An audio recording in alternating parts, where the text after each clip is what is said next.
বলছে যে ইমানদারদের বিপদ নতুন কিছু নয়, একেবারে আদম আলাইহিস সালাম থেকে শুরু হয়ে আসছে, ঠিক কিনা? আদম আলাইহিস সালাম বিপদ হয় নাই? আদম আলাইহিস সালাম বিপদ কি? শয়তান। তার বিপদ কি? শয়তান ছিল বিপদ। প্রত্যেক নবীর সময়ই মানুষের নবীদের কষ্ট দিয়েছে, তাই নাই?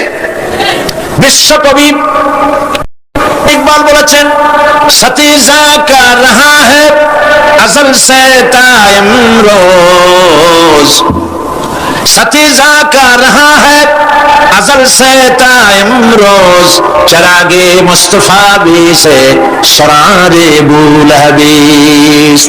आबरमान काल থেকে শুরু করে মুহাম্মদ সাল্লাল্লাহু আলাইহি ওয়াসাল্লামের চারাগকে, নূরকে, ঈমানকে, ইসলামকে বিদায় দেওয়ার জন্য আবু জাহেলের গোষ্ঠীরা চিরকাল চেষ্টা করেছে। সব চেষ্টা কর্পূরের মতো উড়ে গেছে, মুহাম্মদ সাল্লাল্লাহু আলাইহি ওয়াসাল্লামের চারাগ টিম টিম করে জ্বলতে রয়েছে। আল্লাহ পাক বলছেন, ইউরিদুনা লিইউতফিউ নূরাল্লাহি বিআফওয়াহিহিম ওয়াল্লাহু মুতিম্মু নূরিহি ওয়ালাউ কারিহাল কাফিরুন। ওরা চায় মুখের ফু দিয়া, কারা? কাফেররা। ইসলাম সহ্য করতে পারে না যারা, ওরা চায় মুখের ফু দিয়া আমার আলোটাকে নির্বাপিত করে দেবে। আল্লাহ পাক বলেন, ওয়াল্লাহু মুতিম্মু নূরি, আমি আমার নূরকে পূর্ণতা দান করব, তাতে কাফির বেঈমানদের মনের ভিতরে যত জ্বালা হোক, যন্ত্রণা হোক, ওদের কলজা যত পুরুক, ইসলাম তার বিজয় পতাকা নিয়ে উঠবেই, কেউ ঠেকাতে পারবে না। আল্লাহ রাব্বুল আলামিন, আল্লাহ পাক বলছেন, ওয়া কাযালিকা জাআলনা লিকুল্লি নাবিয়্যিন আদুওয়াম মিনাল মুজরিমিন। আর এমনি করে আমি সকল নবীর শত্রু বানিয়েছি সব পাপিষ্ঠ অপরাধ প্রবণ লোকদের। শুনছেন কথা? শোনেন নাই?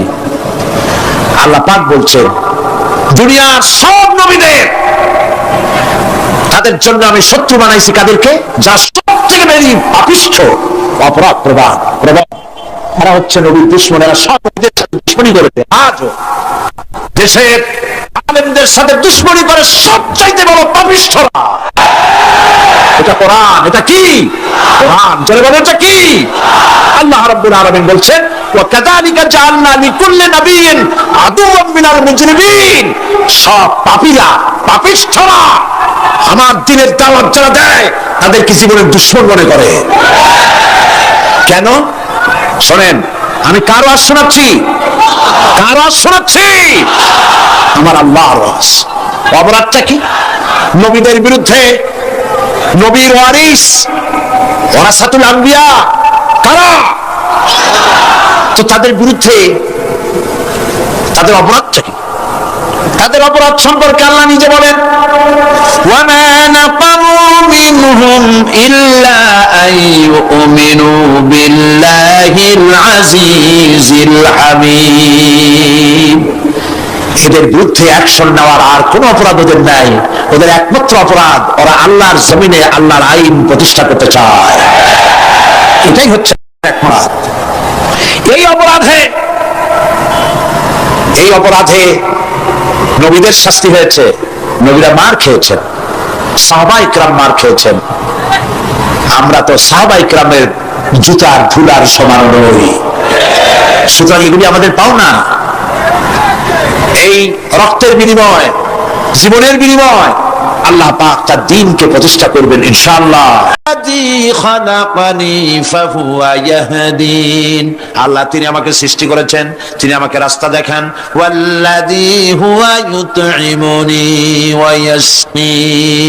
আর আমি যখন ক্ষুধার্ত হই তিনি আমাকে খাওয়ান, যখন তৃষ্ণার্ত হই তিনি আমাকে পান করান।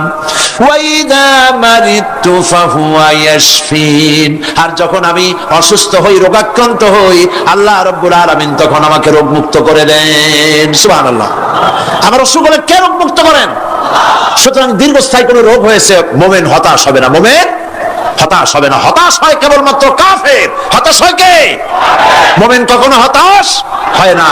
হতাশ হয় ঈমানের পরিপন্থী কাজ। আল্লাহ পাক বলেছেন, লা তাকনাতু মির রাহমাতিল্লাহ, আমার রহমত থেকে মায়ুস নরহত্যার শাস্তি, এই যে সমানে খুন হইতেছে বিভিন্ন জায়গায়, শাস্তি হয় না, সেই জন্য খুন বাড়তে থাকে। বিচারের কিছু মাইল প্যাচ আছে, সেই মাইল প্যাচে চোরগুলা, ডাকাতগুলা, সন্ত্রাসীগুলা পার পাইয়ে যায়। পুলিশেরা জীবন প্রাণান্ত করে এক একটা আসামি ধরে, প্রাণান্ত করে আসামি ধরে, তারপরে হাইকোর্ট থেকে জামিন পেয়ে যায়। যারে ধরলো জামিন পেয়ে গেল। এখন তো সে পুলিশের নাকের ডগায় আঙ্গুল দিয়ে দেখা যায়, পাল্লা নামার আটকাইতে, ঠিক না? ইসলামের বিধান ভিন্ন। হত্যা করেছে, ইয়া আইয়ুহাল্লাযীনা আমানু কুতিবা আলাইকুমুল কিসাসু ফিল কাতলা, তোমাদের প্রতি নরহত্যার শাস্তি স্বরূপ কিসাস নির্দিষ্ট করা হয়েছে, অর্থাৎ হত্যার বদলে হত্যা। যে হত্যা করেছে প্রমাণিত হয়েছে, অল ইন্ডিয়া সকল জনের মাঝে, রেডিওর সমস্ত চ্যানেলগুলিকে দাওয়াত দাও, পত্রিকার সাংবাদিকদের দাওয়াত দাও, লোকেরা দেখুক, সকলের সামনে ওকে হত্যা করা হোক। নরহত্যার শাস্তি কি হবে তাও আল্লাহ পাক এখানে বলছেন, ইয়া আইয়ুহাল্লাযীনা আমানু কুতিবা আলাইকুমুল কিসাসু ফিল কাতলা। আল্লাহ পাক বলেন তোমাদের প্রতি নরহত্যার শাস্তি স্বরূপ কিসাস নির্দিষ্ট করা হয়েছে, অর্থাৎ হত্যার বদলে হত্যা করা। একজন মানুষ আর একজন মানুষকে হত্যা করেছে, কোরআনের আইন হচ্ছে ওকেও হত্যা করে। কি সুন্দর আইন, সুবহানাল্লাহ পড়েন। তাহলে কি হবে? রেডিও, টেলিভিশনে, পত্র পত্রিকার মাধ্যমে যদি খবর ছড়ানো হয় যে হত্যাকারীর বিচার হবে কোরআনের আইন অনুযায়ী, প্রকাশ্য রাজপথে হত্যাকারীকে, তাকেও যদি হত্যা করে দেওয়া হয়, এই দৃশ্য উপস্থিত জনতা যত দেখবে, পত্র পত্রিকায় খবর পাবে, টেলিভিশনের পর্দায় দেখতে পাবে, যারা দেখলো এই সব লক্ষ লক্ষ জনতার ভেতরে মানুষ হত্যা করার দুঃসাহস আর আসবে?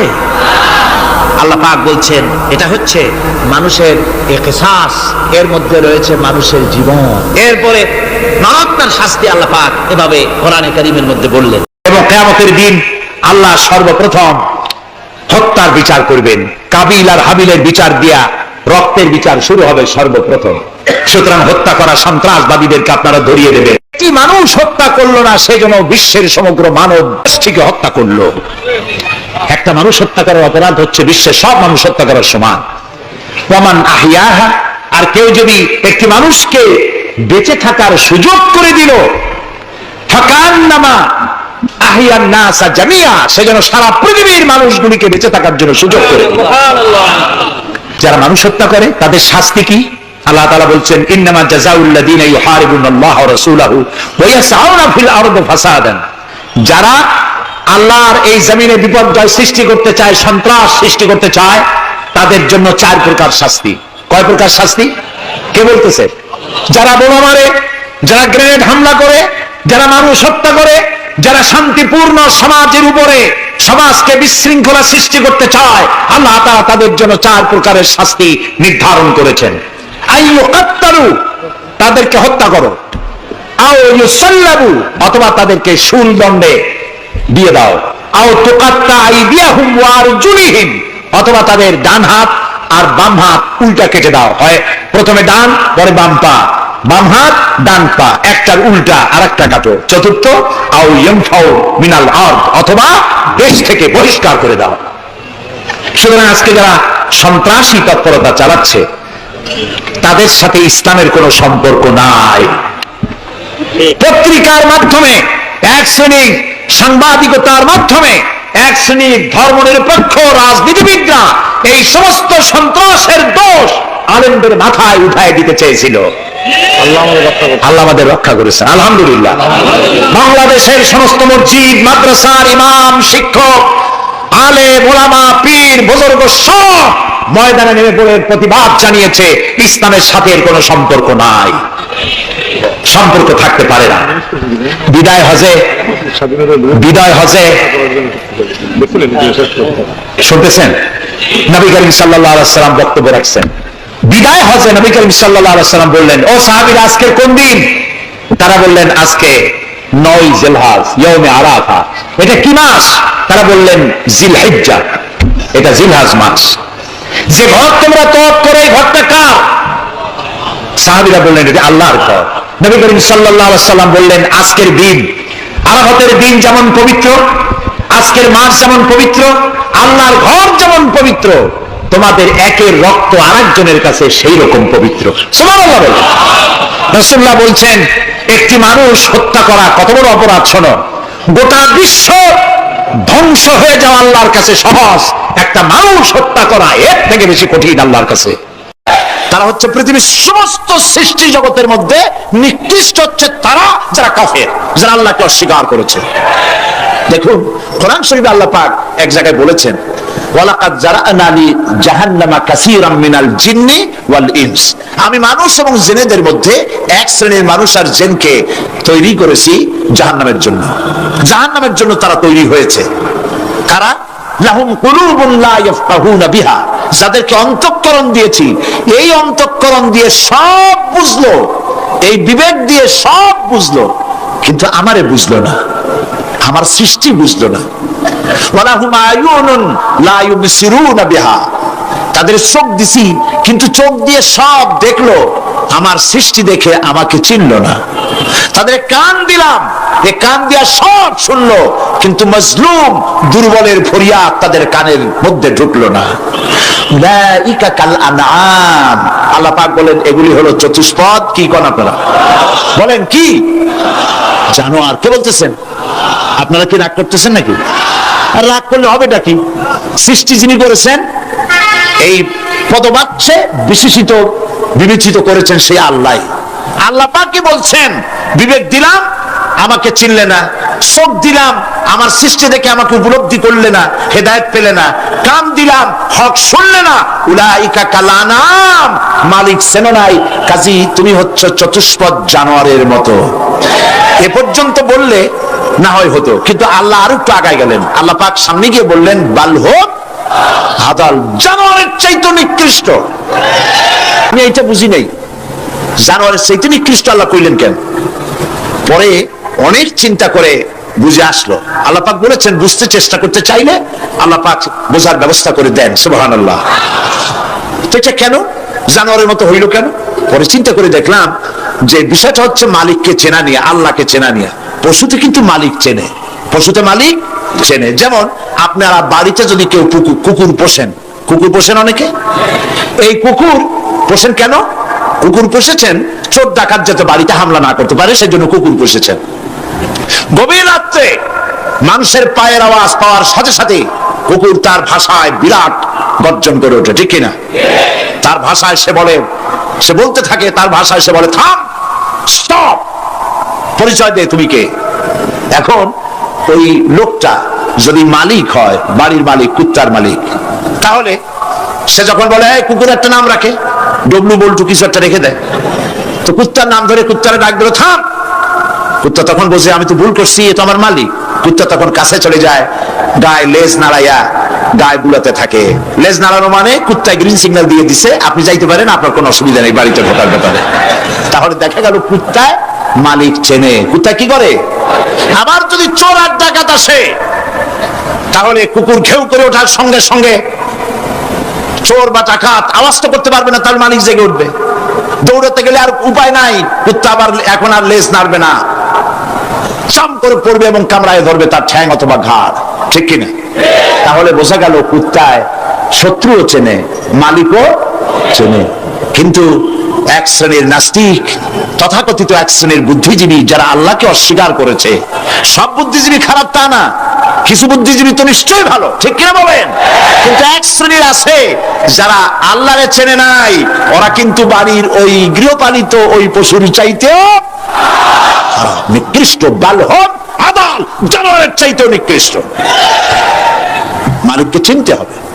সেই মালিককে চেনার জন্য আল্লাহ রাব্বুল আলামিন কোরআনে কারীমের ভিতরে এই সূরাটির মধ্যে আল্লাহ পাক বলছেন, আমার সাথে ব্যবসা করতে হবে এবং প্রথম কাজ হচ্ছে আমাকে চেনা, আল্লাহকে চিনতে হবে। আল্লাহ আছেন তা বিশ্বাস করতে হবে। একটি কথার ভেতরে, একটি সত্য সূরার মধ্যে আল্লাহ পাক বিষয়টি ক্লিয়ার করেছেন। আল্লাহ পাক বলেছেন, কুল হুয়াল্লাহু আহাদ। সূরাটি মুখস্থ আছে কিনা? পড়েন সবাই আমার সাথে, গলা ছেড়ে দিয়ে পুরুষের মতো। কুল হুয়াল্লাহু আহাদ, আল্লাহুস সামাদ, লাম ইয়ালিদ ওয়া লাম ইউলাদ ওয়া লাম يكن له كفوا أحد আল্লাহ পাক বলেন, বলো হে নবী আপনি বলুন আল্লাহ এক এবং একক, তিনি বেনিয়াস, কারো মুখাপেক্ষী তিনি নন, তিনি কাউকে জন্ম দেন নাই, তাকেও কেউ জন্ম দেয় নাই। আকাশ আর জমিনে আল্লাহ পাকের সমকক্ষ কেউ নাই। সুবহানাল্লাহ। এ হচ্ছে আমার আল্লাহ, এ হচ্ছে আমার আল্লাহ। কাউকে জন্ম দেন নাই, তিনিও কারো জন্মে হন নাই, তিনি কারো মুখাপেক্ষী নন, আকাশ আর জমিনে তার সমকক্ষ কেউ নাই। সুতরাং এই হচ্ছে আল্লাহ পাক, তার জাতকে, তার অস্তিত্বকে মানতে হবে, স্বীকার করতে হবে। এটা গেল এক নম্বর। দুই নম্বরের কথা হচ্ছে, যেহেতু ইমানের উপরে আমি ব্যাপক কথা আলোচনা করতে চাই ইনশাআল্লাহ, সেই জন্য খুব বেশি ব্যাখ্যা দিচ্ছি না। দুই নম্বরে হচ্ছে, আমি বলছিলাম কয়টা শর্ত? চারটে। এক নম্বর কি? আল্লাহর অস্তিত্ব। দুই নম্বরে হচ্ছে আল্লাহর গুণাবলী, গুণাবলীকে স্বীকার করা। পানিকে বিশ্বাস করতে হবে, পানি ডুবাই দিতে পারে, ভিজাইতে পারে, পানির এই ধর্ম সহকারে, এই শক্তি সহকারে পানিকে বিশ্বাস করতে হবে। পয়জনকে বিশ্বাস করতে হবে, তাকে পান করলে আমি মরে যেতে পারি, সাপে দংশন করলে মরে যেতে পারি, সাপকে এভাবে বিশ্বাস করতে হবে। বাঘকে বিশ্বাস করতে পারে, হতে হবে যে সে যে কোনো মুহূর্তে আমাকে হামলা করতে পারে। প্রত্যেক জিনিসের শক্তি সহকারে, আগুন সে জ্বালাতে পারে, পোড়াতে পারে, এই শক্তি সহকারে বিশ্বাস করতে হবে। আল্লাহরে বিশ্বাস করবেন কিভাবে? আল্লাহর গুণাবলী সহকারে। বলেন, আল্লাহকে বিশ্বাস করবেন কিভাবে? তার গুণাবলী সহকারে বিশ্বাস করতে হবে। শুধু যদি বলেন আল্লাহরে বিশ্বাস করি, হবে না। আল্লাহর গুণ সহকারে বিশ্বাস করতে হবে। এক নম্বর গুণিত হচ্ছে আল্লাহ হচ্ছেন খালিক, তিনি হচ্ছেন স্রষ্টা। আল্লাহকে আমার স্রষ্টা, আমার রব, গোটা বিশ্বের রব, বিশাল আকাশের মালিক, জমিনের মালিক, বিস্তীর্ণ পৃথিবীর মালিক, সব কিছুর একচ্ছত্র মালিককে আল্লাহ পাককে স্রষ্টা হিসেবে মানতে হবে। তিনি সৃষ্টি করেছেন, তিনি রব, তিনি সৃষ্টি করেন, তিনি প্রতিপালন করেন, তিনি পূর্ণতায় পৌঁছে দেন, এই হিসাবে তিনি তাকে বিশ্বাস করতে হবে। গোটা সৃষ্টিকে প্রতিপালন করার জন্য পানি দরকার। এই পানির বন্দোবস্ত কে করেছেন? বলেন, কে করেছেন? এই পৃথিবীর 4/3 ভাগ কি? বলেন কি? পানি। আর 1 ভাগ স্থল। এই অতিরিক্ত পানি যে আল্লাহ বানালেন, 3 ভাগ পানি 1 ভাগ স্থল, এ পানি কি খামোখা বানিয়েছেন? না। এই পৃথিবীকে বাঁচায় রাখার জন্যই আল্লাহ পাক পানি বানায় রেখেছেন, অতিরিক্ত পানি বানাইছেন। আবার ওই পানি সব জায়গায় পৌঁছতে পারবে না বলে আল্লাহ বিরাট জলাধার বানিয়েছেন, সমুদ্র, মহাসমুদ্র, বিরাট বিরাট দরিয়া, এতে পানি সব জায়গায় পৌঁছবে না বলে আল্লাহ পাক আবার খাল বানিয়েছেন, নদী বানিয়েছেন, বিল বানিয়েছেন, হাওড় বানিয়েছেন, পানি মাটির পরতে পরতে আল্লাহ পাক পানি রেখে দিয়েছেন। সুবহানাল্লাহ। তারপরে ফোঁটা ফোঁটা পানি দিয়ে কোথায় কোথায় শুকনা একটা বালুকণা আছে, তাকেও খুঁজে বার করে পানি দিয়ে আল্লাহ পাক সিক্ত করে দেন, ভিজায় দেন। হচ্ছে আল্লাহ। তার এই প্রতিপালনের শক্তি সহকারে, গুণ সহকারে তাকে বিশ্বাস করতে হবে। সবকিছুর স্রষ্টা তিনি, মালিক তিনি। ওই আল্লাহ রাব্বুল আলামিন, তার গুণাবলী সহকারে বিশ্বাস করতে হবে। তার গুণ হচ্ছে তিনি খালিক, তিনি মালিক, তিনি রাজ্জাক, সকলের খাবার তিনি পৌঁছান।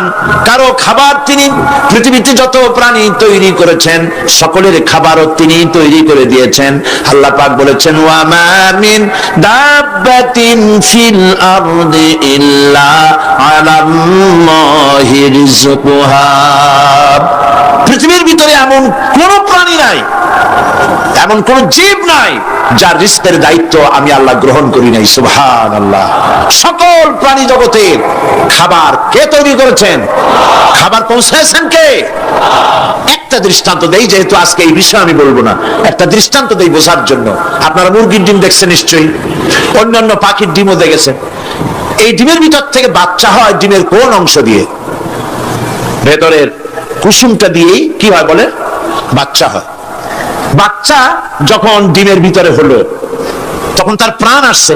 এই প্রাণ আসার পর, প্রাণ আসার সাথে সাথে বাচ্চার ক্ষুধার উদ্রেক হয়েছে। খাবেটা কি? ডিমের ভিতরে খাবার পৌঁছতে গেলে ডিম তো ফেটেই যাবে, বাচ্চা মরে যাবে। এখন খাবারটা দুনিয়ার কোন বিজ্ঞানী ডিমের পেটের মধ্যে, ডিমের মধ্যের বাচ্চাকে খাবার পৌঁছতে পারবে কি? তাহলে ওই ডিমের মধ্যে বাচ্চাটাকে খাবার কে দেন? কিভাবে দেন দেখছেন আপনারা? কুসুমের বাইরে যে সাদা অংশটা থাকে এটা হচ্ছে প্রোটিন, এটা হচ্ছে খাদ্য। যতদিন এই বাচ্চাটা কুসুমের ভিতর থেকে বাচ্চায় পরিণত হয়ে যতদিন ডিমের মধ্যে থাকা লাগবে, 18 দিন বা 19 দিন যতদিন থাকা লাগবে, ততদিনের খাদ্য ওর চতুর্পাশে রেখে দেওয়া হয়েছে। সবটুকুন খেয়ে খেয়ে যেদিন তার সবটা সাদা অংশ খাওয়া হয়ে গেল, তখন ঠোঁট দিয়ে পাতলা পর্দাকে ফাটায় দিয়া পৃথিবীর মাঝে বেরিয়ে আসে। এই বাচ্চাটির খাবার কে দিয়েছে? আল্লাহ পাক। সমস্ত প্রাণীর খাদ্য তিনি পৌঁছে দিয়েছেন, কোন জিনিস তিনি বাকি রাখেন নাই। আল্লাহকে বিশ্বাস করতে হবে, তিনি রাজ্জাক, তিনি খালেক, তিনি রব, তিনি স্রষ্টা। এই আল্লাহ পাকের যে 99টি নাম আছে, সমস্ত নাম হচ্ছে গুণবাচক নাম। এই গুণবাচক নাম দিয়ে তার গুণ সহকারে তাকে বিশ্বাস করতে হবে। গেল 2 নম্বর। কয়টা বলেছিলাম শর্ত? 3 নম্বর হচ্ছে আল্লাহ পাকের ক্ষমতা। আল্লাহরে বিশ্বাস করবেন ক্ষমতা দিয়ে। কি দিয়ে বিশ্বাস করবেন? ক্ষমতা দিয়ে। কি ক্ষমতা? আল্লাহ রাব্বুল আলামিন তার ক্ষমতা হচ্ছে দিনকে রাত বানাতে পারেন, রাতকে দিন বানাতে পারেন, সাগরকে নগর বানাতে পারেন, নগরকে সাগর বানায় দিতে পারেন, মানুষ ধরে প্রেসিডেন্ট বানায় দিতে পারেন, আবার প্রয়োজনে ফাঁসির মঞ্চে চড়াই দিতে পারেন। আল্লাহ রাব্বুল আলামিন জিন্দাকে মৃত্যু করেন, মৃত্যুকে জিন্দা করেন। সবকিছুর ক্ষমতা। ইন্নাল্লাহা আলা কুল্লি শাইইন কাদির। সমস্ত জিনিসের উপরে ক্ষমতা রাখেন কে? জোরে বলুন। সব জিনিসের উপরে প্রচন্ড ক্ষমতার মালিক। এই ক্ষমতা অ্যাপ্লাই করার জন্য আল্লাহ রাব্বুল আলামিনের কোনো বাটন টেপা লাগে না, সেনাবাহিনী ডাকার দরকার হয় না। শুধু বলেন 2টা অক্ষর। বলেন তো কি? মাশাআল্লাহ, আপনাদের ওয়াজ শুনেই মজা আছে, কারণ আপনারা বোঝেন। শুধু 2টা অক্ষর, কোন হও, সাথে সাথে হয়ে যায়। এটার 2টা ব্যাখ্যা আছে। একটা হচ্ছে যেটা আল্লাহ পাক এখনই চান, সেটা কোন বলার সাথে সাথে তখনই হয়। আবার যেটা এখন চান না, কিছু পরে, সেটার জন্য কোন বলার সাথে সাথে সেটার হওয়ার প্রক্রিয়া শুরু হয়ে যায়। সুবহানাল্লাহ। দেখেন না, এই যে ভারতের আনজার, ভুজ, আহমেদাবাদ, এইখানে আল্লাহ অবিশ্বাসী লোক যারা, তারা বলে প্রকৃতির লীলা খেলা। প্রকৃতি এটা কি কোনো জানোয়ারের নাম যা আল্লাহর অবাধ্য? আল্লাহ যা বলে তা শোনে না, এক জায়গায় কাঁপাই দিয়ে সব ভেঙে চুরে শেষ করে দেয়, অথবা বন্যা হয়ে সব ডুবাই দেয়। প্রকৃতি কোনো জানোয়ারের নাম নয়। আল্লাহ পাক যখন যা ইচ্ছা করেন, ফাআলুল লিমা ইউরিদ, যা খুশি যা খুশি তাই করেন। আল্লাহর ইচ্ছা হয়েছে বলেছেন। সঙ্গে সঙ্গে এ পর্যন্ত খবর যা পাওয়া গেছে, মৃতের সংখ্যা 2 লাখের উপরে। আল্লাহ পাক ইচ্ছা করলে সব জায়গায় এটা করে দিতে পারেন। আমি ভূমিকম্প কেমনে হয় আমি সেটা দেখেছি। আজ থেকে কয়েক বছর আগে ক্যালিফোর্নিয়া, আমেরিকার একটি স্টেট, লস অ্যাঞ্জেলেসে ভূমিকম্প হয়েছিল। ওই দেশে রাস্তা আছে 2 তলা, 3 তলা, 4 তলা, ফ্লাইওভার গুলি 3 তলা 4 তলা পর্যন্ত। এই দৃশ্যটা ওয়াশিংটনের নাসা, যেখানে মহাশূন্য গবেষণাগারের কয়েকটা অফিস আছে, তার একটি অফিস আছে ওয়াশিংটনে। সেইখানে আমাকে নেওয়া হলো এবং আমি দেখলাম বিরাট স্ক্রিন, সেই পর্দায় দেখানো হলো ভূমিকম্পের দৃশ্য। দরিয়ার ভিতরে পানি যেমন রোলিং হয়, তুফান হয়, এইভাবে করে যখন ভূমিকম্প শুরু হলো, তখন ক্যালিফোর্নিয়ার রাস্তাঘাট, মাটিগুলি, বিল্ডিং গুলি দেখতেছিলাম মাটির মধ্যে দরিয়ার মতো তুফান হচ্ছে এরকম করে।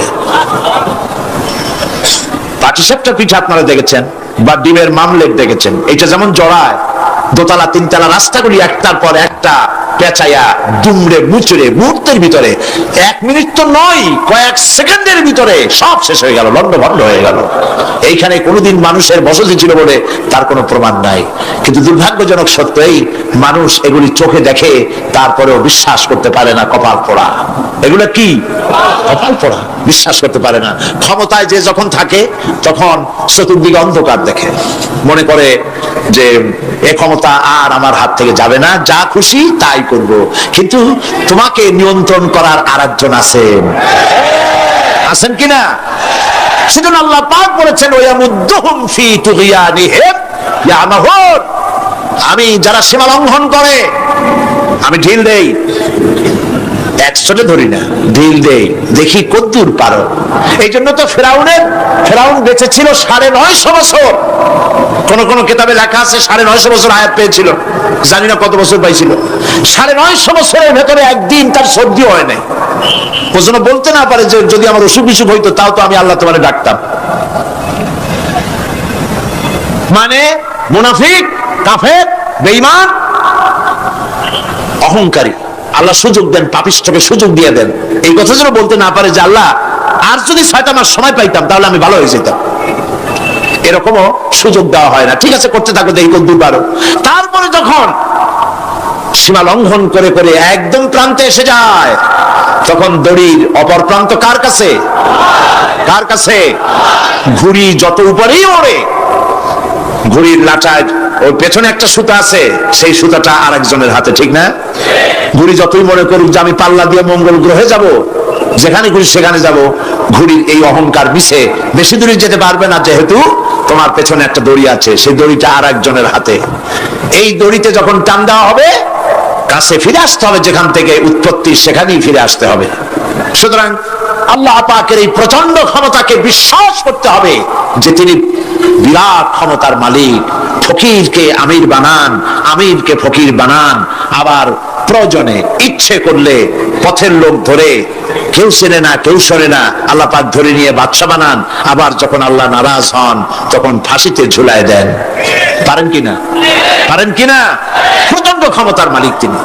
আল্লাহ পাককে বিশ্বাস করার জন্য 4টি শর্তের: আল্লাহর অস্তিত্বে বিশ্বাস, গুণাবলীতে বিশ্বাস, ক্ষমতায় বিশ্বাস, 4 নম্বরে হচ্ছে তার হুকুম এবং আহকামে বিশ্বাস। আল্লাহ পাক যেসব আদেশ করেছেন, নিষেধ করেছেন, সেগুলি মানতে হবে। আল্লাহ যা হুকুম করেছেন তা মানতে হবে, যা নিষেধ করেছেন তার থেকে ফিরতে হবে। তাহলে বোঝা যাবে যে আপনি আল্লাহকে বিশ্বাস করেছেন। আল্লাহর বিশ্বাস করি কিন্তু আল্লাহর আইন মানি না, এই বিশ্বাসের কোনো দাম আছে? বলেন, দাম আছে?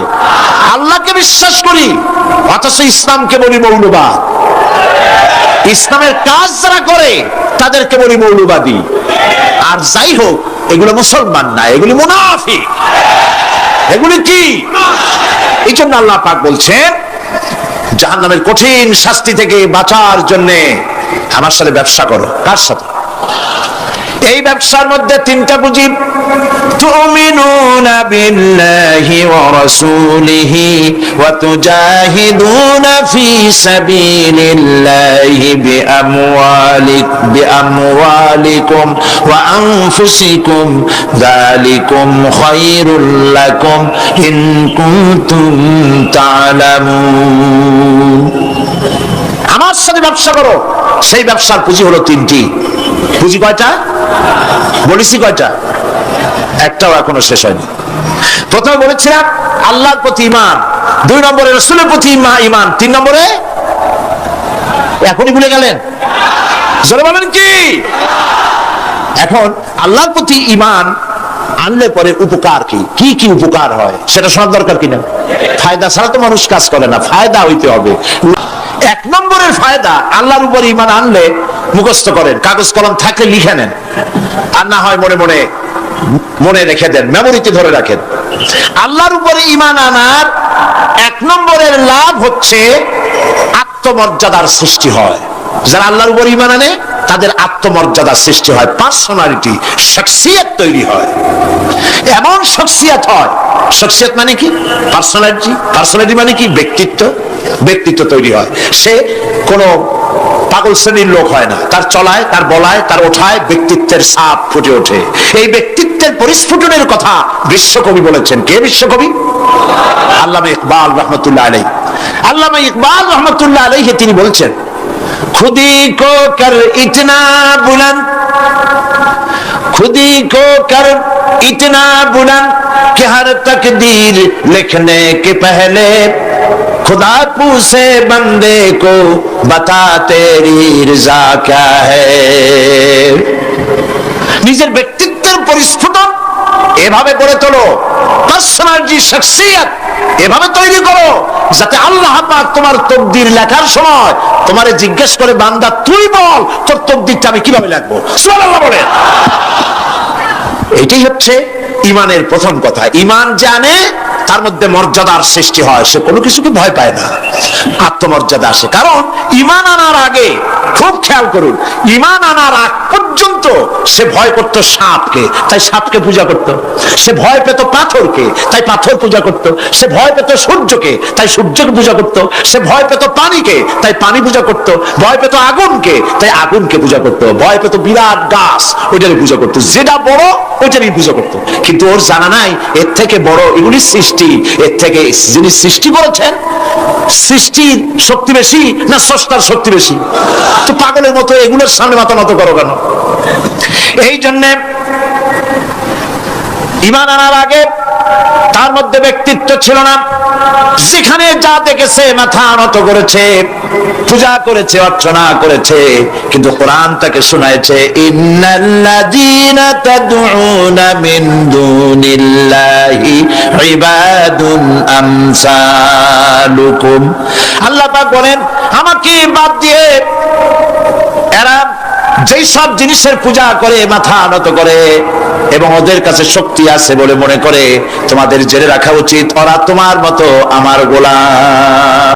আল্লাহর প্রতি ঈমান আনায় মানুষ বিনয় এবং বিনম্র প্রকাশ করে, সে অহংকারী হতে পারে না। আল্লাহর উপরে যে ঈমান আনে সে অহংকারী হইতে পারে না, কারণ আল্লাহ বলে দিয়েছে, ইয়া মাশারাল জিন্নি ওয়াল ইনস ইন ইসতাতা'তুম আন তানফুযু মিন আকতারিস সামাওয়াতি ওয়াল আরদ ফানফুযু লা তানফুযুনা ইল্লা বিসুলতান।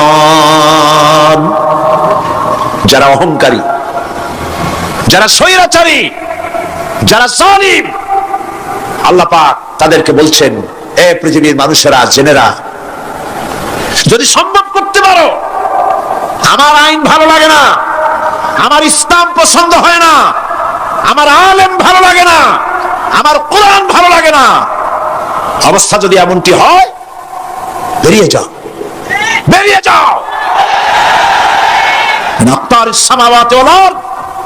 আমার সার্বভৌমত্বের ভেতর থেকে, আকাশের নিচের থেকে, জমিনের উপর থেকে বেরিয়ে যাও। ফানফুযু লা তানফুযু ইল্লা বিসুলতান। কোথায় যাও? পালাবার জায়গা নাই, বেরোতে পারবে না। আকাশ আর জমিন দিয়ে প্যাকেট করে রেখেছি, পালাবার জায়গা নাই। কোথায় যাইবা? জুলুমের হাত যত আছে করতে থাকো, আর আল্লাহ রাব্বুল আলামিন দেখতেছেন। সুতরাং ঈমানদার ব্যক্তি, তার মধ্যে বিনয় আসে, বিনম্র হয়। সে পয়সা করে আসে বলে অহংকার করে না, কারণ আল্লাহ বলেছেন, ওয়াল্লাহুল গানিয়্যু ওয়া আনতুমুল ফুকারা। আল্লাহ সাফ বলে দিয়েছেন, আল্লাহই হচ্ছেন কারো মুখাপেক্ষী নন, সম্পদশালী। আল্লাহর কোনো সম্পদের অভাব নাই। ওয়া আনতুমুল ফুকারা, দুনিয়ায় তোমরা যা বাস করো সব ফকিরের গোষ্ঠী, কিছু নাই তোমাদের। তোমাদের জাতি খাইয়া শেষ করে ভালো, আর আমার কাছে যা আছে আমি শুধু দিতে থাকি, আর ভান্ড শুধু ভরাই থাকে, মোটেও খালি হয় না। সুবহানাল্লাহ। কাজী মোমেন বান্দা, সে অর্থ এবং বৃত্তের অহংকার করে না, বিদ্যার অহংকার করে না। অর্থ বৃত্ত কত আছে তোমার, কয় টাকার মালিক? আল্লাহ যদি ইচ্ছে করেন, ব্রেনের ভিতরে যদি টিউমার ঢুকায় দেন, ব্রেনের একটা নার্ভ আর একটা নার্ভের সাথে জড়াই দেবেন, জায়গা হবে কোথায়? হেমায়তপুর। হেমায়তপুর কোথায়? কাশি, পাবনা। সুতরাং আল্লাহ পাক ইচ্ছে করলে এটা করে দিতে পারেন, পারেন না? খুব করতে পারেন। হার্টের ভেতরে ক্যান্সার দিয়ে দিতে পারেন। 14 গোষ্ঠী বিক্রি করলো, ডাক্তারের পয়সা হবে না। পারেন না আল্লাহ পাক? পারেন কিনা? পারেন। সেই জন্য যত বড় ধনী হোক, পয়সার মানি হোক, আল্লাহর উপর ঈমান আনলে পরে যে গুণটা হয়, সে অহংকারী হয় না, বিনয়ী হয়। আল্লাহ রাব্বুল আলামিন কোরআনে কারীমের ভিতরে বলে দিয়েছেন, লিল্লাহি মা ফিস সামাওয়াতি ওয়া মা ফিল আরদ। যারা সামান্য একটু রাজত্ব পাইয়া, ছোট্ট ছোট্ট একটা দেশের প্রেসিডেন্ট, প্রধানমন্ত্রী, কি হনুরে, এরকম একটা ভাব। আর্মি হাতে, বিডিআর হাতে, পুলিশ হাতে, যা খুশি তাই করি না। আল্লাহ পাক বলছেন, লিল্লাহি মা ফিস সামাওয়াতি ওয়া মা ফিল আরদ। আকাশ আর জমিনের একচ্ছত্র মালিকানা কার? চিল্লায় বলুন আল্লাহ পাকের। সুতরাং তুমি মাতবাড়ি করে কদ্দূর পারবা? বেশি দূর যেতে পারবে না। গ্রামে গোয়াল আছে, গরু রাখে যে জায়গায়, ওই জায়গাটার নাম কি? গোয়াল। গভীর রাত্রে গরুর মালিক শুনতে পাচ্ছে গোয়াল ঘরে খুব শব্দ হচ্ছে। রাখালকে ডেকে বলছে, দেখতো কি কিসের শব্দ? ওই যে দেখে এসে জবাব দিচ্ছে যে গোয়ালে যে সাতটার শিং মোটা, তার গুতার চোটে ওই গোয়ালের মধ্যে যত গরু আছে কেউ টিকতে পারতেছে না, খালি গুতাইতেছে সমানে। মালিক কয় যে দীর্ঘদিন থেকে দেখতেছি এরার গুতার চোটে সমস্ত গরুগুলি অস্থির হয়ে যাচ্ছে, যা একটা মোটা দড়ি দিয়া, খাট্ট একটা দড়ি দিয়ে খুঁটির সাথে জড়ায় বাঁধতে রাখ গলাটারে। মোটা একটা দড়ি দিয়া গলার সাথে খুঁটির সাথে যদি বাঁধতে দেয়, এরপরে খালি ফোঁস করতে পারবে, গুতাইতে আর পারবে না। ঠিক অনুরূপ ভাবে কোন জনপদ থেকে, কোন দেশ থেকে যখন দেশের মানুষেরা, যখন দেশের নিরস্ত্র মানুষেরা, গরিব মানুষেরা যখন আল্লাহর দরবারে গভীর রাত্রে ফরিয়াদ তোলে, আল্লাহ জুলুমে অত্যাচারে জর্জরিত হয়ে গেলাম, মার খেতে খেতে শেষ হয়ে গেলাম, অত্যাচারে অত্যাচারিত হচ্ছি, চিৎকার বাড়তে থাকে, আল্লাহ পাক তখন তার নজর দিয়ে দেখেন। আল্লাহ তো দেখতেই থাকেন সব সময়ের জন্য। আল্লাহ পাক কার কারণে এগুলি হচ্ছে, আল্লাহ পাক টের পান। শিং কারো কারো মোটা হয়েছে, আজরাইলকে পাঠায় দেন, যাও খাটো দড়ি দিয়ে বাঁধতে থো। খাটো দড়ি কোনটা বুঝছেন? 3 হাত। 3 হাত কবর কোনটা? খাটো দড়ি দিয়ে বাঁধতে থো। সুতরাং কত বড় বড় রাজা বাদশা ক্ষমতা এলো, মানুষের উপরে জুলুম করলো, আল্লাহ পাক তার ইন্তেকাম নিয়েছেন। সেই আল্লাহ এখন আর নাই। নাউজুবিল্লাহ। সে আল্লাহ আছেন কিনা? পূর্ণ শক্তিতে বহাল কিনা? হুয়াল হাইয়ুল কাইয়ুম। এমন অবস্থা নয় যে বাংলাদেশে কি হচ্ছে আর আল্লাহ টের পাচ্ছেন না। কি বলেন? আল্লাহ রাব্বুল আলামিন বলেন, লা তাখুযুহু সিনাতুন ওয়ালা নাওম। ঘুম নাই, তন্দ্রা নাই। কার? ঘুমানো না, তন্দ্রাও যান না। তন্দ্রা কারে কয়? জি, ঝিমটি, জিমানি, যাই বলেন আপনারা বুঝে নিন। ওই যে বসে বসে এরকম করে, আল্লাহ ওরকমও করেন না। ঘুমো নাই, তন্দ্রাও নাই। হযরত মুসা আলাইহিস সালাম বলছিলেন যে আল্লাহ তুমি নাকি ঘুমাও না। মুসা আলাইহিস সালাম তো খুব আদরের নবী, আল্লাহ পাকের খুব আদরের নবী, দারুণ আদর। আল্লাহ পাক বলছেন, মুসা আমি তোমারে আমার জন্য বানাইছি। সুবহানাল্লাহ। কোরআন শরীফে আছে, আল্লাহ পাক বলছেন, মুসা আমি তোমারে আমার জন্য বানাইছি। তোমাকে যখন তোমার মা দরিয়ায় ভাসায় দিয়েছিল, আমি তোমার বাক্সর দিকে তাকাইছিলাম। সুবহানাল্লাহ। আল্লাহ যদি বলেন আমি তাকাইছিলাম, সুবহানাল্লাহ। তোমারে আমার জন্য বানাইছি। সুতরাং হযরত মুসা আলাইহিস সালাম তিনি বলছেন আল্লাহ পাককে খুব আদরের নবী, তো আল্লাহ তুমি নাকি ঘুমাও না। আল্লাহ কয় তুমি বিশ্বাস করো না? হযরত মুসা আলাইহিস সালাম বললেন, আল্লাহ অবশ্যই বিশ্বাস করি, তবে বুঝি না বিষয়টা কি, বুঝি না কেমনে না ঘুমাই পারে, বুঝি না। আল্লাহ আচ্ছা ঠিক আছে, তুমি যখন বিশ্বাস করছো তখন আর অসুবিধা, বিশ্বাস না করলে মুসিবত ছিল। পয়গম্বর মানুষ, তাকে তো বলতেই হবে বিশ্বাস করি, তবে বুঝি না। আল্লাহ কয় ঠিক আছে, বিশ্বাস যখন করো আমি বুঝাই দেবো। নিয়ে আসো এক গ্লাস পানি। 1 গ্লাস পানি নিয়ে আসলে, দাঁড়ায় থাকো। মুসা আলাইহিস সালামকে আল্লাহ বললেন পানি নিয়ে দাঁড়ায় থাকো, আর ঘুমের আল্লাহ করলেন মুসারে যাও। মুসা আলাইহিস সালামের ঘুম এসে গেল। ঘুমের আমেজে হাতটা শিথিল হয়ে গ্লাসটা পড়ে ভেঙে চুরমার হয়ে গেল। হযরত মুসা আলাইহিস সালাম ভয় পেয়ে গেলেন। আল্লাহ পাক শোনায় দিলেন, ভয়ের কোনো কারণ নাই, একটা পরীক্ষার জন্যই দিলাম, তোমার বোঝার জন্যই দিলাম। তুমি যেমন 1 গ্লাস পানি নিয়ে, একটা গ্লাস নিয়ে 1 মুহূর্ত দাঁড়াতে পারলে না, ঘুম আসলো আর হাত থেকে পড়ে গ্লাসটা ভেঙে গেল।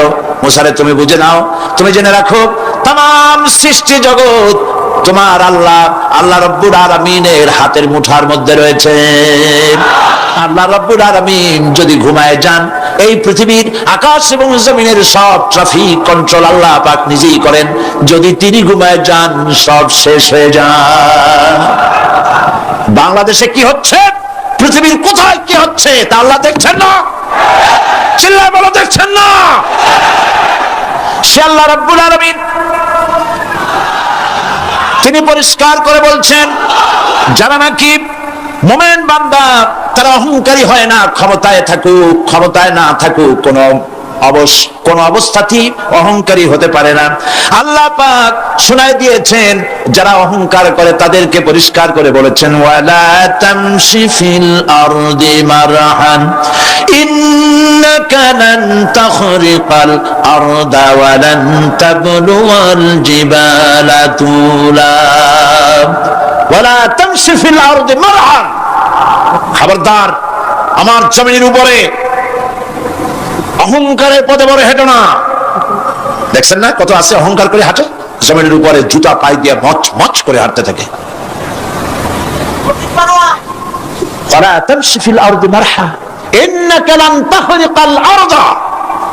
তুমি কি তোমার পদাঘাত দিয়ে আমার জমিনটারে ভাগায় দিতে পারবা? বলেন পারবে? যদি শক্তি থাকে দাও লাথি, তোমার ঠ্যাং ভাঙবে, মাটির কিচ্ছু।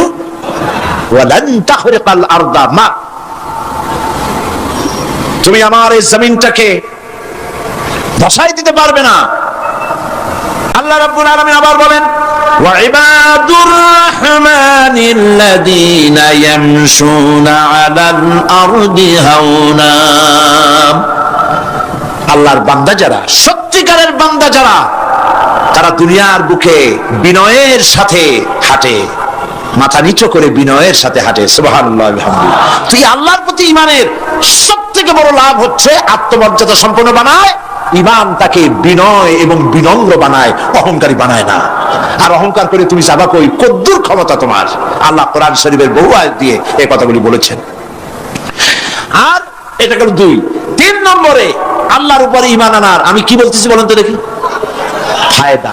আল্লাহর উপরে ঈমান আনার 3 নম্বরের ফায়দা হলো মুমিন ব্যক্তির মধ্যে বীরত্ব এবং নির্ভীক ভাব তার মধ্যে এসে যায়।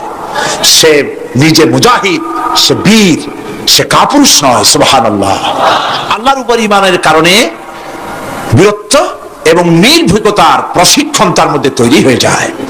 কারণ মানুষের সবচেয়ে বড় ভয় হলো মউতের। বলেন তো দেখি বড় ভয় কিসের? বলেন সবাই। আর যারা বললেন না তারা, তাদের মউতের কোনো ভয় নেই। মউতের ভয় আছে কিনা? আছে। কিন্তু ভয় করে যাবেন কই? ভয় তো সেইটারে করা যায় যেটাকে ভয় করে এড়ানো যায়। এখন মৃত্যুকে ভয় করে আপনি কি এড়াইতে পারবেন? পারবেন? আল্লাহ পাক বলছেন মুমিন নির্ভীক হবে, বীরত্বে পরিপূর্ণ হবে, কাপুরুষ হবে না, মউতের ভয়তে পালায়ে বেড়াবে না।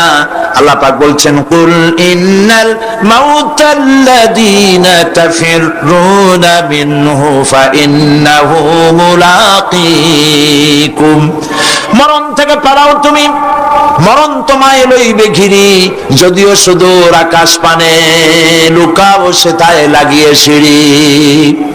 এ মহারোগের চিকিৎসক নাই, নাই সে ঔষধ জগতে, খুঁজিয়া কাতর হইলে কি হবে, পারিবে না তারে ফিরাতে। মৃত্যু যখন তোমার এসে যাবে, তোমাকে মৌতের হাত থেকে কেউ রেহাই দিতে পারবে না। মৃত্যু তোমার হবেই। সুতরাং মৌত যখন হবে তখন তাকে ভয় করে তো কোনো লাভ নাই। আর মৃত্যু কোথায় হবে, কখন হবে, আমরা কেউ জানি না। জানেন?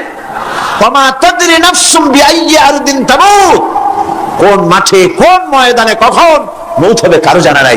এই গত নভেম্বর মাসের শেষ দিকে আমি লন্ডন সফর করেছিলাম। এক ভাইয়ের কাছে শুনলাম, আমি অবাক হয়ে গেলাম। তিনি পত্রিকা দেখে আমাকে বলেছেন, এক লোক 8 তলা থেকে 8 তলা বিল্ডিং এর ছাদের মধ্যে পড়ে গেছে। 8 তলা বিল্ডিং এর ছাদের মধ্যে পড়িয়া তার কিছু হয়নি, হাত পাও ভাঙে নাই, মরেও নি, খালি কিছু চামড়া টামড়া ছিঁড়ে গেছে। তাড়াতাড়ি অ্যাম্বুলেন্স আসছে, অ্যাম্বুলেন্সে তাকে নিয়ে গেছে, হসপিটালে নিয়ে যাবে চামড়াগুলো সেলাই করে দেওয়ার জন্য। অ্যাম্বুলেন্সে উঠাইয়া তাড়াতাড়ি অ্যাম্বুলেন্স আসছে। দরজা যেভাবে লাগাইছে দরজাটা ভালোভাবে লাগে নাই। দেখেন না মাইক্রোবাসে বা অ্যাম্বুলেন্সে অনেক সময় দরজা এরকম মারে, মারার পরে অনেক সময় লাগে না, যার জন্য ড্রাইভার বলে যে দরজাটা ভালো করে লাগায় নাই। ঠিক না? দরজাটা ভালো করে লাগে নাই। সামনে চলতে গিয়ে এই গাড়িটার ব্রেক কষতে হয়েছে ড্রাইভারের কোনো কারণে। যেই না ব্রেক কষেছে আর অমনি দরজা যেটা লাগছিল না ভালো করে দরজাটা খুলে গেল, আর রুগীটা আটতলা কাছে পড়ছিল, ওইটা ছিল পাশে, সে ছিটকে গিয়ে রাস্তায় পড়লো, আর একটা বাস সামনের থেকে এসে মাটিতে তাকে চ্যাপ্টা করে দিয়ে চলে গেল। শুনিয়া আমার মুখ থেকে বেরিয়ে গেল আল্লাহু আকবার, বলেন আল্লাহু আকবার। কি আল্লাহ পাকের কি প্রচন্ড ক্ষমতা, কি ইচ্ছা তার। মৃত্যুর জন্য সময় লাগবে, জায়গাও লাগবে, দুটো জিনিস এক হতে হবে। আল্লাহর যাকে যে মৃত্যু দিবেন, মৃত্যুর জন্য সময় এবং জায়গা দুটোর কম্বিনেশন হতে হবে। আটতলা থেকে পড়বে ঠিক, কিন্তু মরবে না। আজরাইল অপেক্ষা করতেছে রাস্তায়, বাস আসবে যখন। আটতলা থেকে পড়লো, অবিশ্বাস্য ভাবে লোকটা বেঁচে গেল, আর হসপিটালে তার যাওয়া হলো না। গাড়ির দরজা খুললো, রাস্তা দিয়ে পড়লো, আজরাইল দ্রুত তার কাম সেরে চলে গেল। সুতরাং মুমিন ব্যক্তি আল্লাহর উপর ঈমান আনার কারণে দুর্জয় মনোবল সৃষ্টি হয়। কাপুরুষ জীবনে কয়েকবার মরে। সাইকেলের টায়ার বাস্ট হয়েছে শুনে বেহুশ হয়, তারপরে ট্রাকের টায়ার বাস্ট হয়েছে শুনলে কানের তারা ফেটে যায়, বোম বাস্ট হয়েছে আওয়াজ শুনে হার্ট ফেল করে, পাতিশিয়ালের ডাক শুনলে কোনো হুঁশই থাকে না। এই হচ্ছে কাপুরুষদের কাজ। আর ইমানদার ব্যক্তি এগুলি পরোয়া করে না। তার জানা আছে যে আমার নির্ধারিত সময়ের এক মুহূর্ত আগে আমার মৌত হবে না। তো মৌত যখন আমার জন্য অবধারিত, দুনিয়ায় আসছি যখন, মৌত যখন হবেই, সেই মৌত বিড়ালের মতো হোক তা কি চান? পাতিশিয়ালের মতো হোক তা কি চান? আমি তো বলি যে বিড়ালের মতো 500 বছর বেঁচে থাকার কোনো লাভ নাই। সিংহের মতো 5 মিনিট বাঁচুন। মীর জাফরের মতো 50 বছর বেঁচে থাকায় লাভ নাই। খালিদ বিন ওলীদের মতো, সিরাজউদ্দৌলার মতো বেঁচে থাকুন।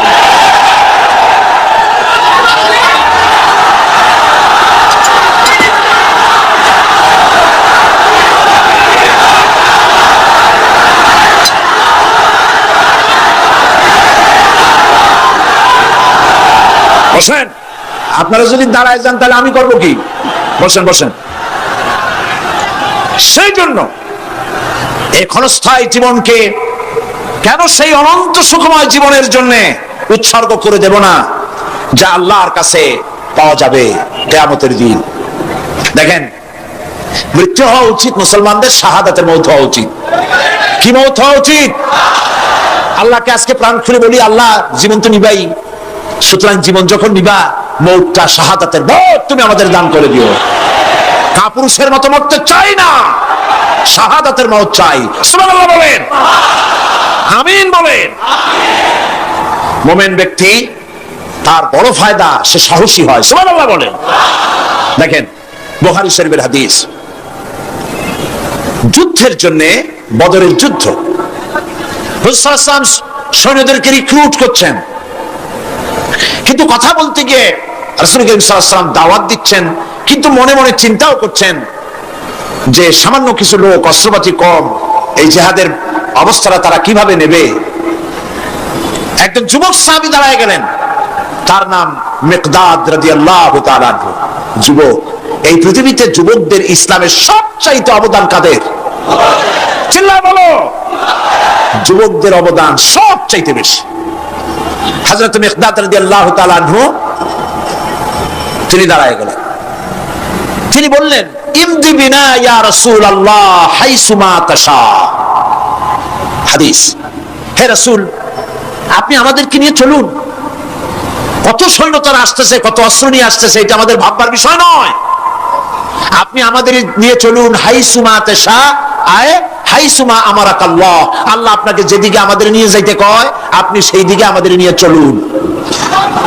ইন্না লা নাকুলু লাকা কামা ক্বালা বনু ইসরাঈল লিমূসা আলাইহিস সালাম, ইযহাব আনতা ওয়া রাব্বুকা ফাকাতিলা ইন্না হাহুনা কাঈদুন।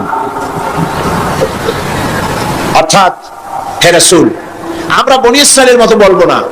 শুনেন, আমরা বনী ইসরাঈলের মতো বলবো না যে মুসা তুমি এবং তোমার আল্লাহ এই দুইজনে গিয়ে ফেরাউনের বিরুদ্ধে যুদ্ধ করো, আমরা যাবো না, আমরা এখানে বসে থাকবো।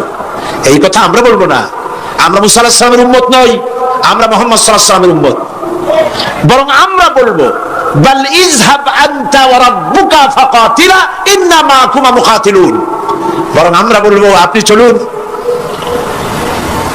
আমরা আপনার সাথে আল্লাহর হুকুম মাফিক লড়বো, জিহাদ করব। ততক্ষণ পর্যন্ত মা দামাত আইনুম মিন্না তাতাররাফ, যতক্ষণ পর্যন্ত আমাদের চোখের পাতা নড়তে থাকে ততক্ষণ আপনার সাথে থেকে কাফেরের বিরুদ্ধে লড়াই করে যাব।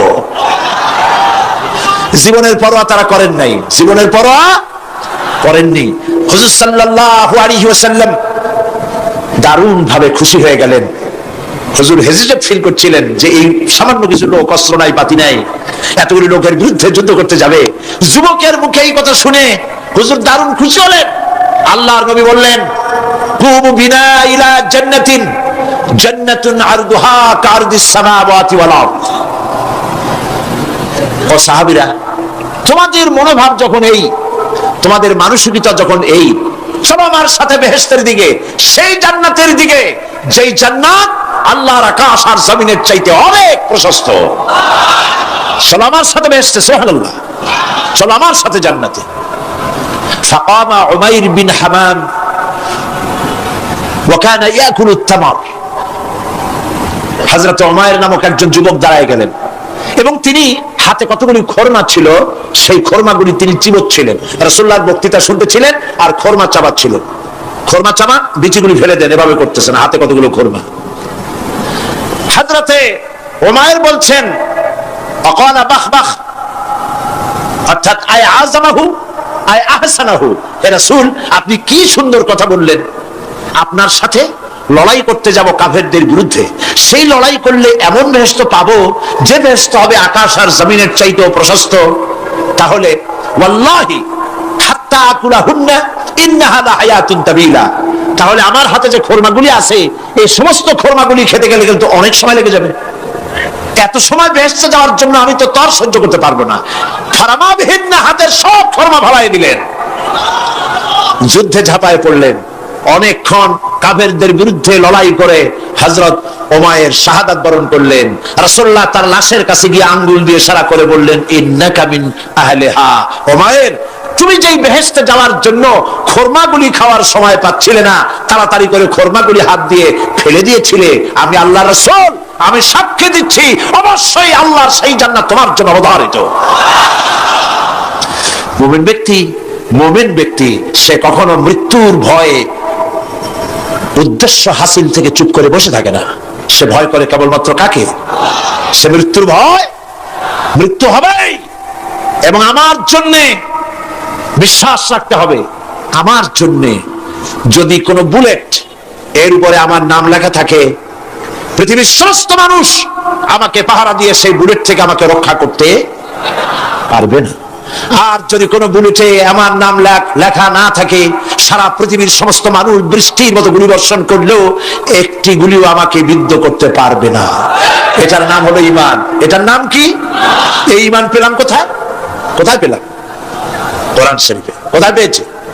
আল্লাহ রাব্বুল আলামিন বলেন, ওয়ামা হুম বিদাররিনা বিহি মিন আহাদিন ইল্লা বিইজনিল্লাহ। একথা সুস্পষ্ট, আল্লাহর অনুমতি ব্যতিরেকে বান্দার কোনো ক্ষতি সাধন কেউ করতে পারে না। জোরে বলেন সুবহানাল্লাহ। কেউ কারো কোনো ক্ষতি করতে পারবে না। যেটা ক্ষতি যদি কিছু থাকে কিসমতে, ওটা তো মুকদ্দার ছিল, তকদির ছিল, সেটাই হবে, এর বাইরে কিছুই হবে না।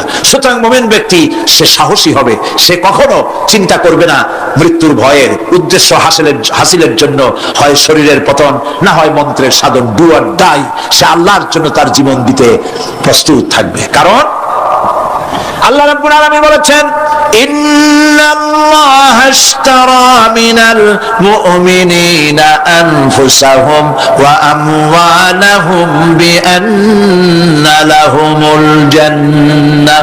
আল্লাহ পাক বলেন, আমি আমার মুমিনের জান আর মালকে আমি খরিদ করে নিয়েছি, বিনিময়ে আমার বান্দাকে আমার জান্নাত দান করে দিয়েছি। জোরে কোন সুবহানাল্লাহ। মুমিনের জান আর মালকে নিয়েছেন, বিনিময় কি দেবেন? জান্নাত দান করে দিবেন। এটা হলো মুমিনদের আল্লাহর প্রতি ঈমান আনার জন্য 3 নম্বরের কোয়ালিটি। 4 নম্বর নম্বরে আল্লাহর উপর ঈমান আনলে 4 নম্বরের যে ফায়দাটা, সে ফায়দা হচ্ছে আশাবাদ এবং মানসিক প্রশান্তি। আল্লাহর প্রতি একটা নির্ভরতা এবং আশার সৃষ্টি হয়ে যায়, সে কখনো নিরাশ হয় না। কারণ একটা মানুষ পাপ করলো, চুরি করেছে, ডাকাতি করেছে, জেনা করেছে, হত্যা করেছে, শয়তানি করেছে, বদমাশি করেছে, সব করেছে, এখন শয়তান তাকে ওয়াসওয়াসা দিতে পারে। সেই জন্য আল্লাহ রাব্বুল আলামিন বলেছেন, লা তাকনাতু মির রাহমাতিল্লাহ, বান্দারে আমার রহমত থেকে নিরাশ হয়ে যেও না। আল্লাহর রহমত, বান্দা তোমার গুনাহ কতটুকু? তোমার গুনাহ যদি হয় পাহাড় সমান, আমার রহমত আকাশ সমান। তোমার গুনাহ যদি হয়ে যায় আকাশ সমান, তাহলে আমার রহমত আমার আরশে আজিমকে ছাড়াই গেছে। সুবহানাল্লাহ, সুবহানাল্লাহ বলুন। সুতরাং মুমিন বান্দার এই আশা থাকে। গুনাহ মানুষে করেই, গুনাহ করা স্বাভাবিক। আল্লাহ পাক বলেছেন, যে ব্যক্তি গুনাহ করে আর এরপরে আমার কাছে মাফ চায়, আমি তাকে ক্ষমা করে দেই, মাফ করে দিই। সুবহানাল্লাহ। সুতরাং ইমানদার লোকদের আশা হয়, দুরারোগ্য ব্যাধি তাকে ধরেছে, সে হতাশ হবে না, মরে যাওয়ার জন্য প্রতীক্ষায় সে সময় গুনবে না, বরং তার মনের মধ্যে আশার সঞ্চার হবে, আমার রোগ আল্লাহ ভালো করে দিতে পারেন না? আমাদের জাতির পিতা কি নাম কি? হযরত ইব্রাহিম আলাইহিস সালাম। কোরআন শরীফের ভিতরে তার কথা আল্লাহ পাক কোট করে দিয়েছেন। আমাদের জাতির পিতা হযরত ইব্রাহিম আলাইহিস সালাম বলেছেন, আল্লাযী খালাকানি ফাহুয়া ইয়াহদিন, আল্লাহ তিনি আমাকে সৃষ্টি করেছেন, তিনি আমাকে রাস্তা দেখান। ওয়াল্লাযী হুয়া ইউতঈমুনি ওয়া ইয়াসকিন, আর আমি যখন ক্ষুধার্ত হই তিনি আমাকে খাওয়ান, যখন তৃষ্ণার্ত হই তিনি আমাকে পান করান। ওয়া ইযা মারিতু ফাহুয়া ইয়াশফিন, আর যখন আমি অসুস্থ হই, রোগাক্রান্ত হই, আল্লাহ রাব্বুল আলামিন তখন আমাকে রোগ মুক্ত করে দেন। সুবহানাল্লাহ। আমার অসুখ হলে কে রোগ মুক্ত করেন? সুতরাং দীর্ঘস্থায়ী কোনো রোগ হয়েছে, মুমিন হতাশ হবে না, মুমিন হতাশ হবে না। হতাশ হয় কেবলমাত্র কাফের। হতাশ হয় কে? মুমিন কখনো হতাশ হয় না। হতাশ হয় ইমানের পরিপন্থী কাজ। আল্লাহ পাক বলেছেন, লা তাকনাতু মির রাহমাতিল্লাহ, আমার রহমত থেকে মায়ুস হয়ো না। দেখেন হযরত আইয়ুব আলাইহিস সালামের কত বড় রোগ হয়েছে, শরীর পোকায় ধরেছে, জর্জরিত হয়েছে, দুর্গন্ধ হয়েছে, গ্রামের লোকেরা তাকে বের করে দিয়েছে, স্ত্রী পুত্র পরিজন সব চলে গিয়েছে।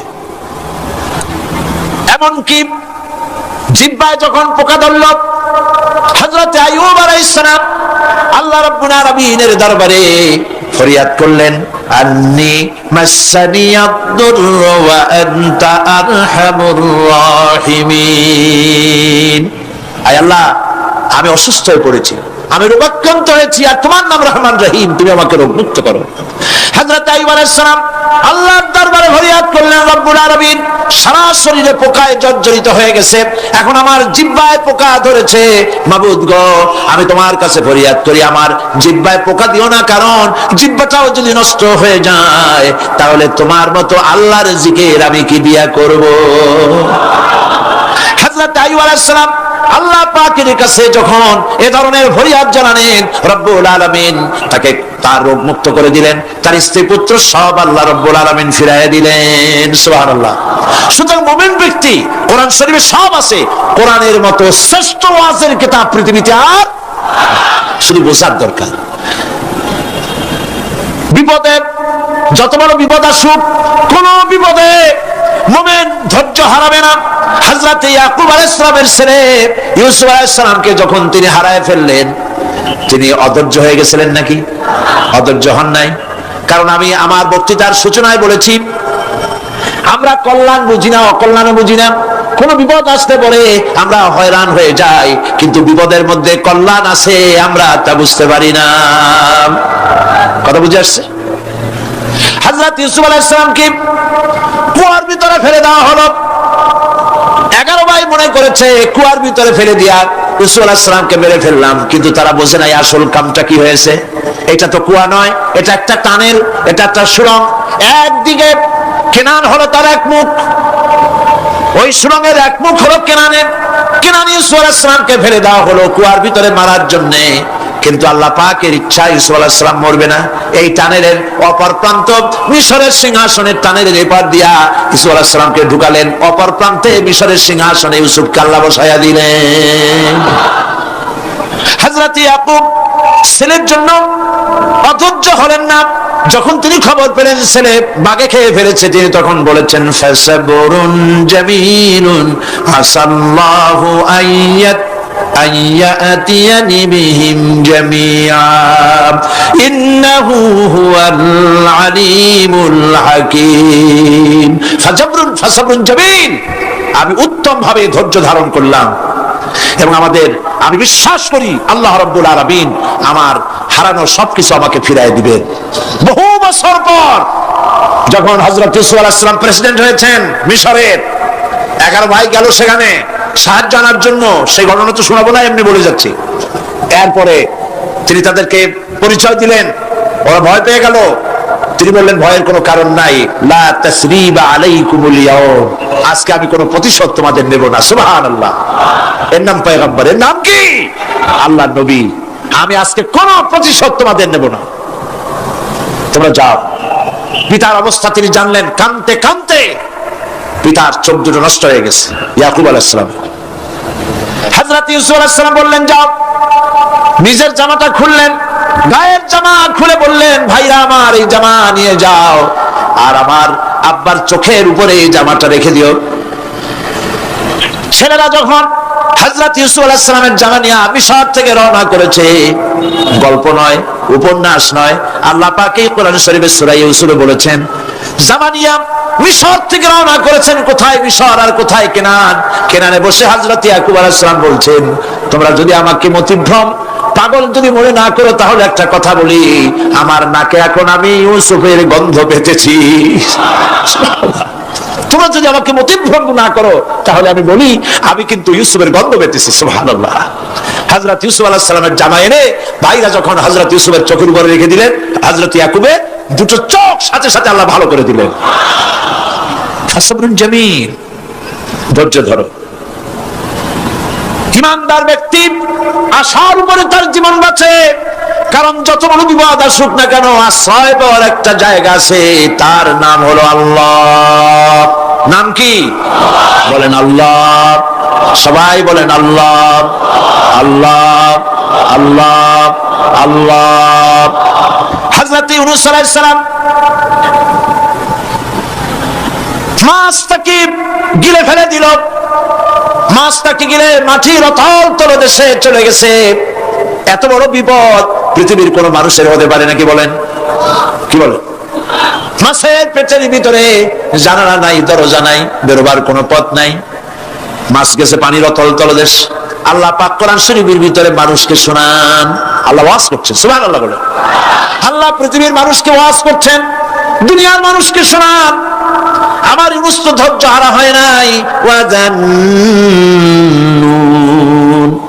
إذ ذهب مغاضبا فظن أن لن نقدر عليه فنادى في الظلمات أن لا إله إلا أنت سبحانك إني كنت من الظالمين فنادى في الظلمات জমায়ে কাসীর ত্রিবিধ অন্ধকারের ভেতর থেকে হযরত ইউনূস আলাইহিস সালাম চিৎকার মারলেন। মাছের পেটের অন্ধকার, পানির অন্ধকার, রাতের অন্ধকার, ত্রিবিধ অন্ধকারের ভেতর দিয়ে মাছের পেটের মধ্য দিয়ে ইউনূস আলাইহিস সালাম চিৎকার মারলেন। অধৈর্য হন নাই, হাত ফেল করেন নাই। তিনি বলছেন, পড়েন আমার সাথে, লা ইলাহা ইল্লা আনতা সুবহানাকা ইন্নী কুনতু মিনাজ জালিমিন।